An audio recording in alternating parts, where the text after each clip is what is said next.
Alors. Ma mère aussi, la fois Shlema. Attends, là, ça marche pas. Ah ouais. Il y a rien qui marche. C'est mieux. Ah, ça marche. Bon, alors, Shlema. le cours du Dvar Malchut d'aujourd'hui sur la paracha Shmot, on va le dédier déjà pour l'élévation de l'âme de Blida Bat Miriam, pour la Refoua Shelema de Hanania Ben Yaakov, de Yosef Yitzhak Mordechai, Ben Esther, et pour Claudie Badloti Charlotte. Amen. Rachel Bat Esther. Amen. Rachel Bat Rivka. Amen. Miriam Bat Fanny. Miriam Bat Fanny. Amen. Ila Bat Esther. Bat Hashem. Et Chaim Ben Esther. Sipora Bat Esther. Rachel Bat Esther. Rachel Bat Esther.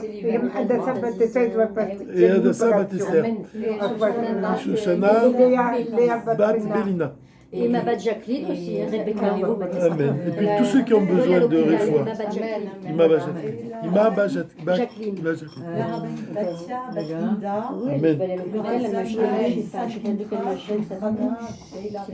Amen.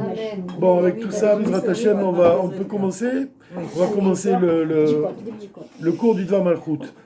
Parce que bon, c'est important ce que le rabbi, le sujet qui est développé ici déjà depuis quelques parachiotes,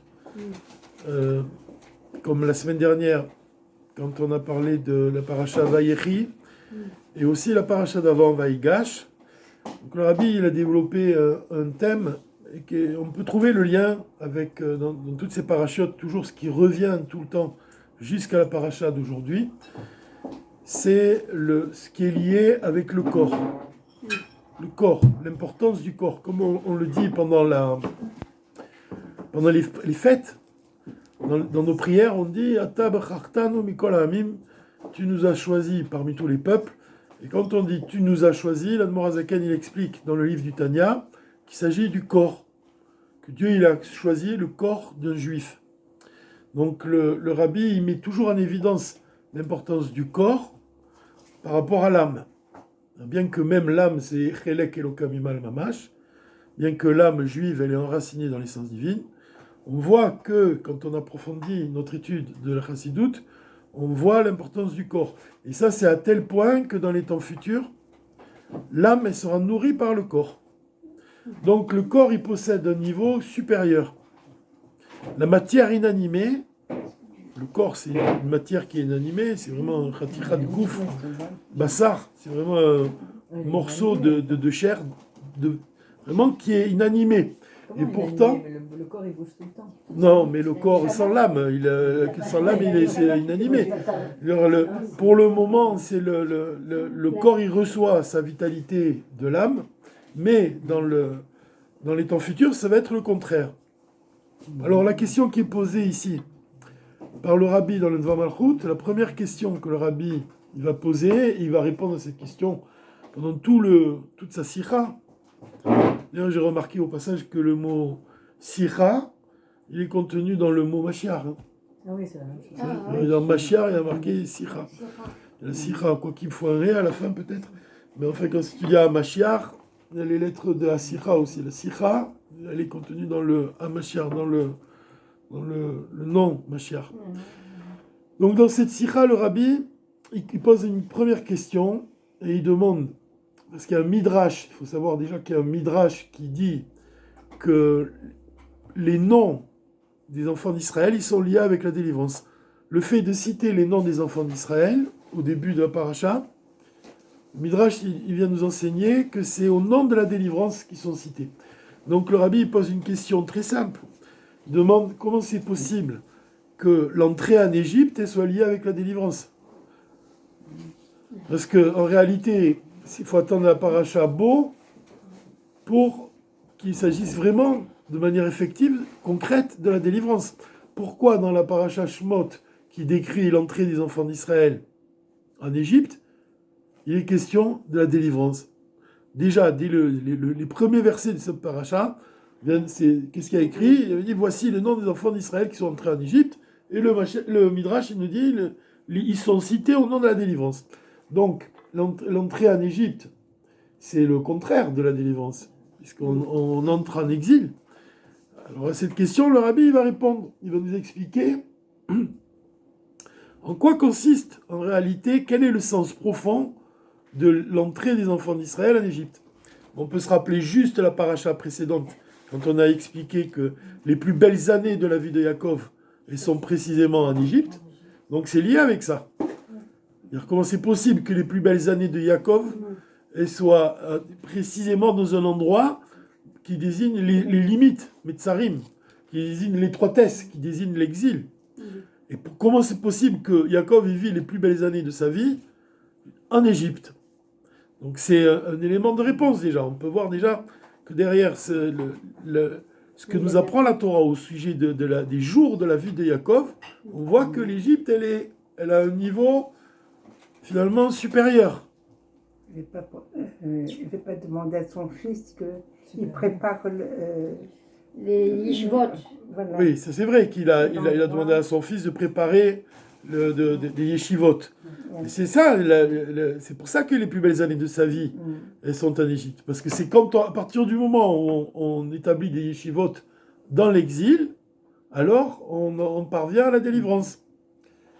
Là, c'est justement, tiens, on parlait de votre mari, Mme Bajol, et hier on avait une discussion avec une personne du groupe sur WhatsApp, justement, qui se demandait comment c'est possible de vivre en France, Haaretz, alors que l'actualité, elle est tellement remplie d'événements qui sont vraiment antisémites et tout. Comment c'est possible de supporter ça? Comment c'est possible de supporter l'exil? Comment c'est possible de vivre au sein même de l'exil? C'est une question qu'une personne a posée. Et bon, moi je lui ai conseillé d'étudier le Dvar Malchut de la Paracha Vaïgash, parce que là-bas, on explique que à partir du moment où on s'élève face à l'Égypte, face à l'exil, face à la galoute, et ça veut dire quoi qu'on s'élève par rapport à l'exil? Ça veut dire quand on parvient à se dépasser soi-même, atteindre un niveau supérieur, à aller chercher, comme un roi, l'image qui est donnée dans la Chassidut, c'est l'image d'un roi qui va puiser dans les trésors du palais pour avoir de l'or et de l'argent pour monter une armée forte et solide pour combattre l'ennemi. Donc pour combattre, pour gagner la guerre, le roi il va puiser dans les trésors du palais. De la même façon, un juif il doit puiser dans les trésors de son palais, de lui-même. C'est-à-dire qu'il doit aller chercher les forces les plus profondes pour faire la guerre contre le mauvais penchant. Pour faire la guerre de manière à avoir la émouna, à avoir un regard vrai, un regard objectif et réel, pour s'attacher à Dieu de manière profonde. C'est-à-dire pour mener la guerre, comme quand on voit que dans, par exemple, le livre de Devarim, et quand Moshe Rabbeinu il rapporte les paroles de l'Éternel, et quand les Juifs ont envoyé un prince par tribu, 12 explorateurs pour explorer la terre d'Israël, parce qu'ils avaient peur d'entrer en Eretz Israël, ils n'avaient pas la émouna en Dieu, puisqu'ils doutaient de la parole de Dieu, Dieu leur avait dit vous pouvez y aller, et eux-mêmes ils ont voulu vérifier, ils ont voulu voir. Alors que Moshe, l'idée elle lui a semblé bonne, il a envoyé 12 explorateurs, et les 12 explorateurs ils sont revenus, et donc à ce moment-là ils ont été rassurés. Ils ont eu. Donc on voit qu'ils manquaient de Emouna. Ils ont manqué vraiment de la foi pure et simple en Dieu, sans avoir besoin d'envoyer d'explorateurs. Ils auraient dû vraiment, à l'exemple de Nachshon Ben Aminadav, d'entrer dans la mer Rouge et la mer des gens, et la mer elle s'ouvre à ce moment-là. Donc cette force-là, cette Emouna, elle ne vient pas de l'intellect. La Emouna d'un juif, la foi en Dieu, elle ne vient pas de l'intellect. Si on regarde les actualités, si on lit les journaux, si on s'imprègne de l'actualité, alors d'abord on se base sur une actualité qui est rapportée par des gens, la plupart du temps, qui ne sont pas juifs, forcément, donc qui ne sont pas non plus attachés à Dieu. Et donc, qu'est-ce qui fonctionne dans notre esprit quand on lit les actualités? L'intellect. Mais un juif, il doit s'élever au-dessus de l'intellect. Ça, c'est l'attitude de Yehuda. À partir du moment où Yehuda, il ne s'est pas laissé impressionner par l'actualité, par la réalité, il a fait quoi? Il a provoqué qu'il a réveillé l'essence de son âme, qui elle-même elle se situe au-delà de l'intellect, et de cette essence de l'âme découle la Emouna. Donc il a agi, et qu'est-ce qui se passe quand on agit au-delà de l'intellect, quand on réveille l'essence de l'âme? Seule l'essence divine elle a le pouvoir de transformer l'obscurité en lumière. Ça veut dire que quand il a réveillé ce niveau-là, qu'est-ce qu'il avait devant lui? Il avait le roi d'Égypte, le vice-roi d'Égypte. Mais quand il a révélé ce niveau-là, qui il a eu devant lui à ce moment-là? Son frère. C'est-à-dire le vice-roi d'Égypte, il est devenu son frère. C'est ça que le rabbi nous enseigne dans Inyan Hashetrat Chassidout, quand il dit que l'essence divine elle a le pouvoir de transformer l'obscurité en lumière, de transformer l'obscurité du vice-roi d'Égypte en lumière, il est devenu le frère de Yehuda, Yosef. Yosef, il est apparu au moment où Yehuda, il a dévoilé ce niveau-là. Donc, les Juifs qui sont déjà initiés, qui étudient la Chassidoute, qui étudient la partie profonde de la Torah, les Juifs qui sont attachés au maître de notre génération, vraiment, celui qui est le rôle du Nassi, vraiment, le berger d'Israël, celui qui nous élève notre âme, qui nous élève au niveau de l'essence de l'âme.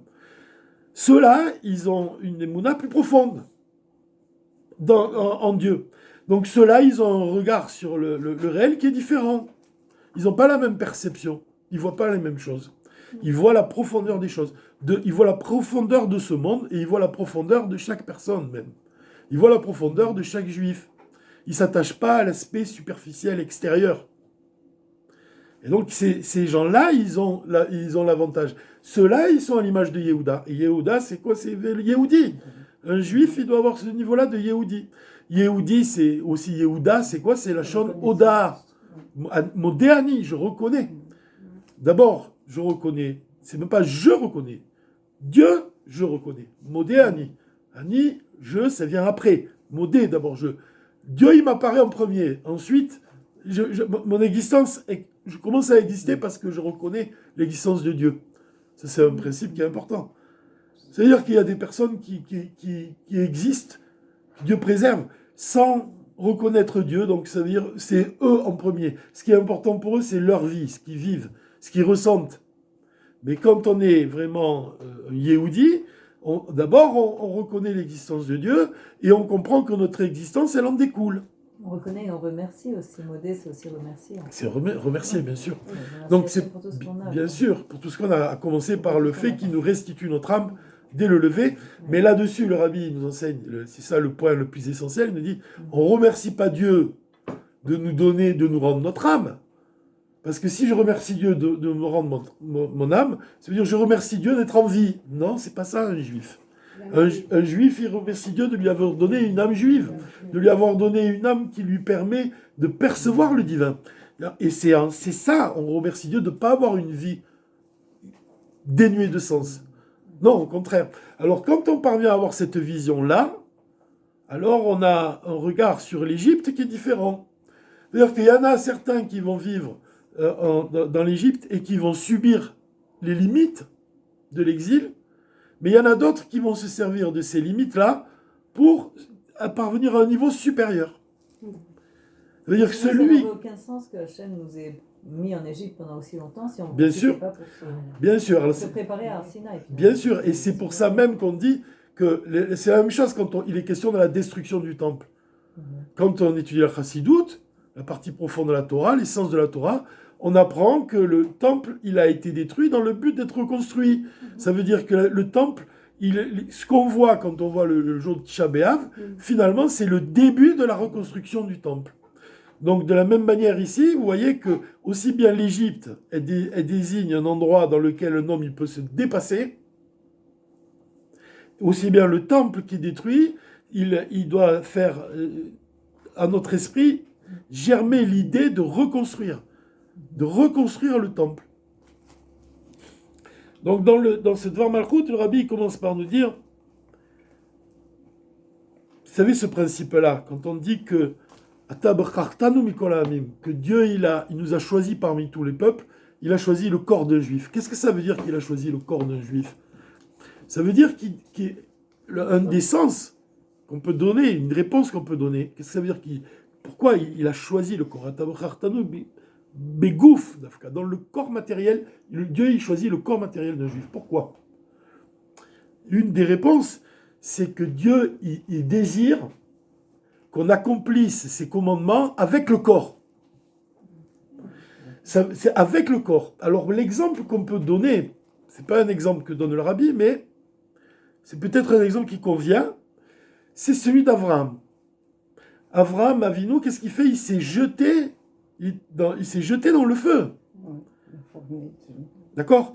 À ce moment-là, qu'est-ce qu'il a? Quelqu'un, j'ai dit, Ilan, c'est une des personnes qui vient au cours de ce Dvar Malchut. Hier, il m'a demandé, il m'a dit, mais même quand quelqu'un il agit avec son corps, malgré tout, il y avait une réflexion avant. Il a réfléchi avant. C'est-à-dire, parce que je lui dis, Dieu, il a choisi le corps d'un juif, ça veut dire que Dieu, il désire que tu accomplis les mitzvot, les commandements divins, avec le corps. Ton corps, il doit agir. Alors, il me demande, mais avant qu'il agisse, il y avait une réflexion dans le cerveau. Je dis non. Prends l'exemple d'Abraham. Quand il se jette dans le feu, il n'y a pas de réflexion.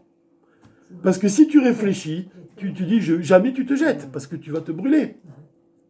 Donc tu vois que Abraham, il s'est jeté dans le feu. C'est pour Hachem. Quand même, il y a aussi les 7 fils de Hana, qui eux aussi se sont jetés dans le feu. Ils ont vu l'autre, celui d'avant, ils n'ont pas l'aîné, mais enfin. Oui, mais... Deuxième, troisième, quatrième, cinquième.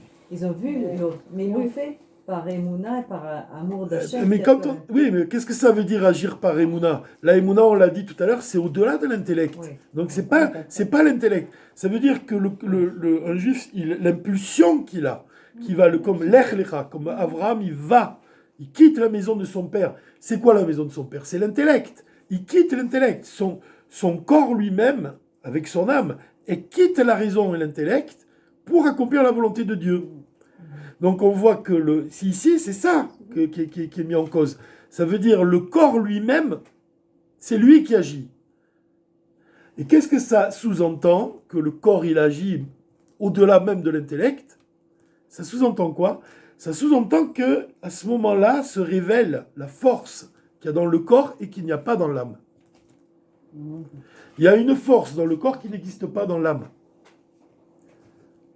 Il y a une force dans le corps qui est liée avec, en hébreu on dit koach atzmut. La force de l'essence divine, elle est dans le corps. Pourquoi? Parce que l'exemple qui est donné, le rabbi il le dit souvent, il répète souvent cet enseignement, il dit que Dieu il crée la matière à partir du néant. Cette force qu'il a, Dieu, de créer une chose à partir du néant, elle n'appartient qu'à lui-même. Personne ne possède de cette force-là. Personne n'est capable, vous pouvez voir, les scientifiques ils peuvent tous se réunir pendant toutes les générations, de tous les temps, et dans l'avenir aussi, ils peuvent se réunir. Dans le futur, ils essaieront, mais personne ne peut arriver au niveau de cette force-là, de créer une chose à partir du néant. C'est une force qui appartient qu'à Dieu. Donc le rabbi, il nous dit, donc la matière elle-même, qui provient du néant, Dieu, il crée la matière à partir du néant, et cache en elle la force d'Atzmut, la force qui n'appartient qu'à Dieu. Donc la force, cette force-là, elle est dans le corps, mais elle n'est pas dans l'âme. Donc comment un juif, il va révéler la force qui est dans le corps? Comment il va révéler? Alors ça, c'est un exemple. Quand on voit Abraham qui est capable de faire Messirou Nefesh, de faire don de sa propre existence, pour faire à la volonté de Dieu, il révèle le lien, vraiment le lien le plus essentiel qui existe entre lui-même et Dieu. Le Ratson, il est lié à la Neshama. La volonté, mais c'est une volonté, il y a plusieurs volontés. Le rabbi pose cette question, la Chassidut pose cette question. Qu'est-ce que ça signifie faire à la volonté de Dieu? Alors répondez-moi, qu'est-ce que ça veut dire faire à la volonté de Dieu? Déjà, il faut la connaître. Bitoul. Il faut la connaître. Bitoul, bon, la connaître, il faut étudier la Torah, c'est bien. C'est une réponse. Qu'est-ce que ça veut dire faire à la volonté de Dieu? Dites-moi. Si on a une volonté propre à nous-mêmes de faire quelque chose qui nous est agréable, mais on sait qu'il y a quelque chose d'autre qu'on peut faire qui est une mitzvah, il faut faire la mitzvah. D'accord, c'est faire la volonté de Dieu, c'est accomplir les mitzvot. C'est ça? Les mitzvot, ça peut être par exemple aider quelqu'un plutôt qu'aller à une soirée qui s'appelle. Voilà. Et là, il y a quelqu'un qui a besoin de. D'accord, c'est-à-dire faire la volonté de Dieu. C'est ça, faire une mitzvah. C'est ça que vous comprenez? On est d'accord tous là-dessus? C'est ça. La Chassidut a dit, ça ne s'appelle pas faire la volonté de Dieu. Faire la volonté de Dieu, c'est dit dans la prière du Shema Israël, qu'est-ce qu'on dit? Ve'afta et Hashem Elokecha, tu aimeras l'Éternel ton Dieu, de tout ton cœur, de toute ton âme et de tout ton pouvoir. Faire la volonté de Dieu, c'est faire accomplir les commandements divins, comme vous avez dit, mais de de quelle manière? De tout ton pouvoir. Ça, c'est faire la volonté de Dieu. La volonté de Dieu, c'est pas s'acquitter des mitzvot et de faire les commandements divins. Non, c'est le faire de tout son pouvoir. Ça veut dire, ah tiens, j'ai étudié la Torah aujourd'hui. J'ai passé 2 heures à étudier la Torah, vraiment, j'ai étudié avec force, j'ai fait la volonté de Dieu. Est-ce que tu l'as réellement fait de tout ton pouvoir? Ah, toi, c'est différent. Oui. Ça te change tout. Est-ce que quand on aime un juif, on a l'obligation d'aimer chaque juif? Est-ce qu'on aime quelqu'un de tout notre pouvoir? C'est-à-dire quoi? C'est-à-dire quoi? Qu'est-ce que moi je respecte ma maman de tout mon pouvoir? Non, tu vois bien que non. J'arrive pas. C'est un niveau supérieur. Non, j'ai des progrès à faire. Est-ce que moi je donne la tzedaka de tout mon pouvoir? Vraiment? Est-ce que je parviens à ça? Ça veut dire faire de tout ton pouvoir. Ça veut dire que tu agis au-delà au-delà de la partie de l'âme qui s'habille dans le corps. Ça veut dire, encore une fois, rappelez-vous, il y a le niveau de Yosef et le niveau de Yehuda. Comme ça, le rabbi nous enseigne. Le niveau de Yosef, c'est quoi? Qui est Yosef? C'est le vice-roi d'Égypte. Et qu'est-ce qu'il fait, Yosef? C'est vrai qu'il est comme un tzaddik. C'est vrai qu'il agit comme un juif, il fait honneur à son père. Mais malgré tout, il compose avec Pharaon, avec le Pharaon. Parce qu'il est dans l'Égypte, il est le vice-roi d'Égypte, donc il a quelqu'un au-dessus de lui qui malgré tout le contraint à agir dans les limites du pays, dans les lois du pays. Qu'est-ce qu'il fait Yehuda? Il n'en a rien à faire du roi d'Égypte. Parce que quand il est face à Yosef, il est face au roi d'Égypte, au vice-roi d'Égypte. Mais il crie plus fort que lui. Il rentre dans la pièce sans lui demander l'autorisation. Et il s'élève au-dessus de lui. Ça veut dire qu'il s'élève au-dessus des limites. Il s'élève au-dessus des limites.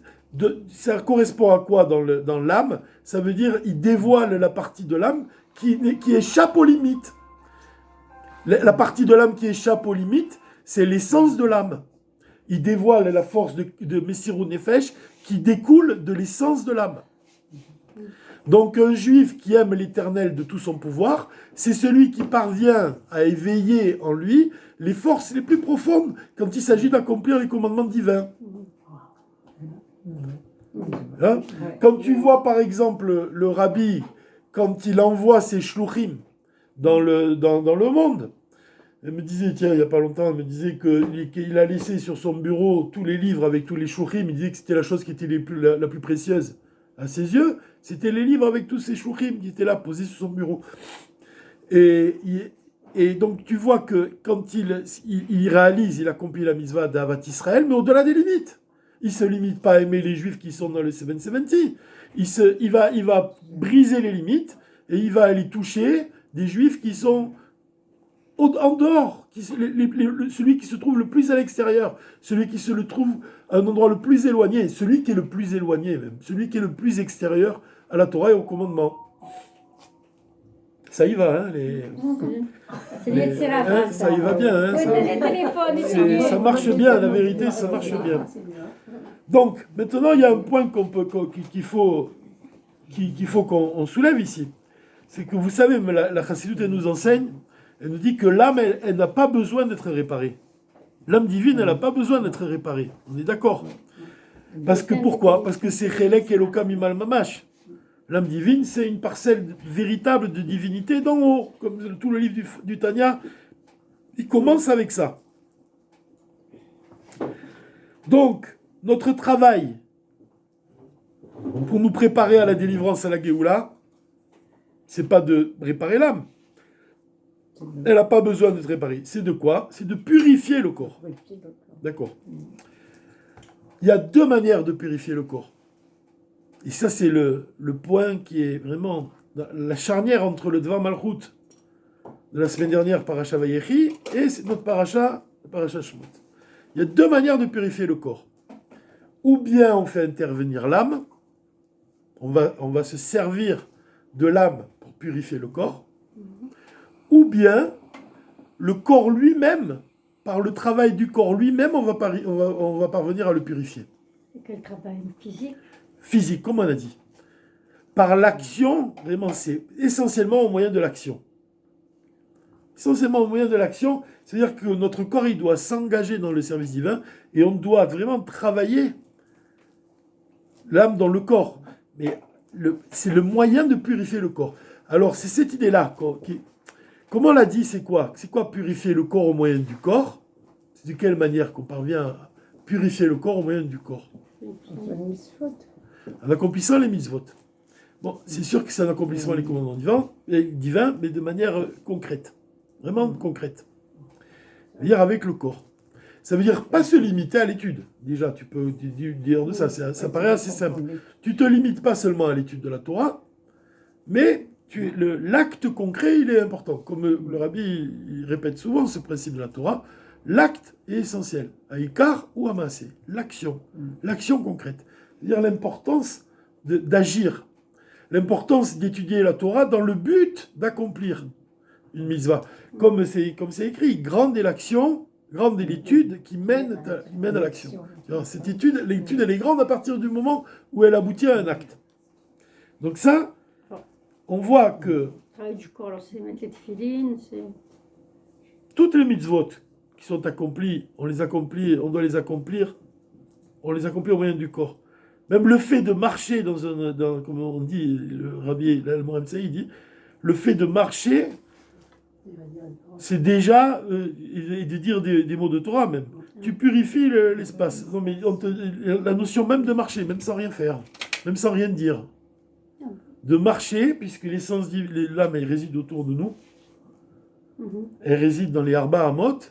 La Morem Saïd, comme l'essence de l'âme, elle est enracinée dans l'essence divine. Le fait de marcher, de se déplacer, eh bien, tu déplaces l'essence divine dans l'espace avec toi et tu purifies l'endroit où tu te trouves. C'est pour ça que les Juifs qui se trouvent en dehors de la terre d'Israël, par le fait simplement de marcher, ils sanctifient les endroits dans lesquels ils se déplacent. Donc, le corps, c'est lié avec ça. Maintenant, le corps, c'est lié aussi avec, quand on parle du corps, on parle de le corps de la mitzvah.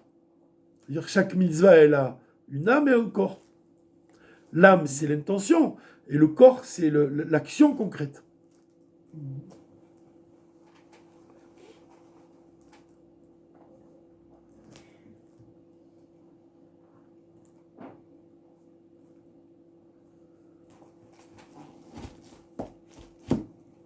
Il faut dire des Teilim, pour le purifier, il faut faire des Mishnayot.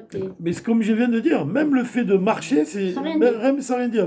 D'ailleurs, le Rabbi Rayatz, il a dit que il a raconté souvent des histoires où il envoyait des chassidim marcher dans la rue. Il leur disait, allez marcher dans la rue, c'est tout, ne serait-ce que pour être vu, sans rien dire.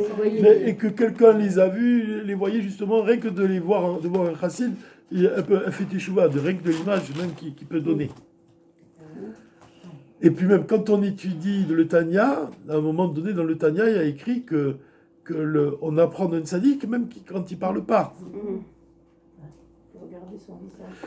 Il y a aussi écrit dans le Sefer HaRachim que le fait de se trouver dans les Arba Amot du Rabbi, dans les 4 coudées du Rabbi, ça dévoile l'essence de notre âme.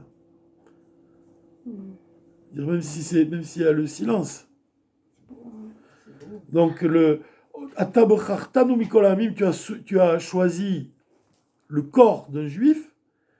On comprend que Dieu, il attend de nous l'action concrète, matérielle, une action matérielle. Il ne s'agit pas de s'élever à des endroits supérieurs, d'étudier la Torah, de monter, et de ne jamais descendre. Il désire une demeure. Qu'est-ce qu'il y a écrit même? Que Dieu, il désire une demeure dans ce monde inférieur, dans le corps. Il désire demeurer dans le corps. Parce que même quand un chassid, il va s'élever par son étude de la Torah, par sa prière, il va monter en haut. Il risque quoi? Il risque même que son âme elle quitte le corps. Mais comme Dieu, il veut une demeure ici-bas, alors il est obligé de faire en sorte que l'âme elle redescende dans le corps. La demeure de l'âme, elle doit demeurer dans le corps. Ratso Veshov. Donc on voit que le corps lui-même, c'est le réceptacle de l'essence divine. Et ça, il y a un exemple qui est donné, c'est celui de l'eau bouillante. Comment ça? Le Rabbi Retz, il reprend cet exemple dans un discours, et il explique, il dit que qu'est-ce qui est le plus facile pour faire entrer, qu'est-ce qui est le plus facile? Faire entrer le talon dans l'eau bouillante ou faire entrer la tête dans l'eau bouillante? C'est le talon, c'est le pied, Oui. le talon. Oui. Parce que le talon, c'est la partie la plus grossière. Oui. Alors que la tête, elle a du mal, elle a des difficultés à rentrer. Alors qu'est-ce qu'il nous apprend à partir de ça? Il nous dit la tête, elle représente quoi? Elle représente l'érudit, celui de l'intellect. Et le talon, il représente le pied, l'homme simple.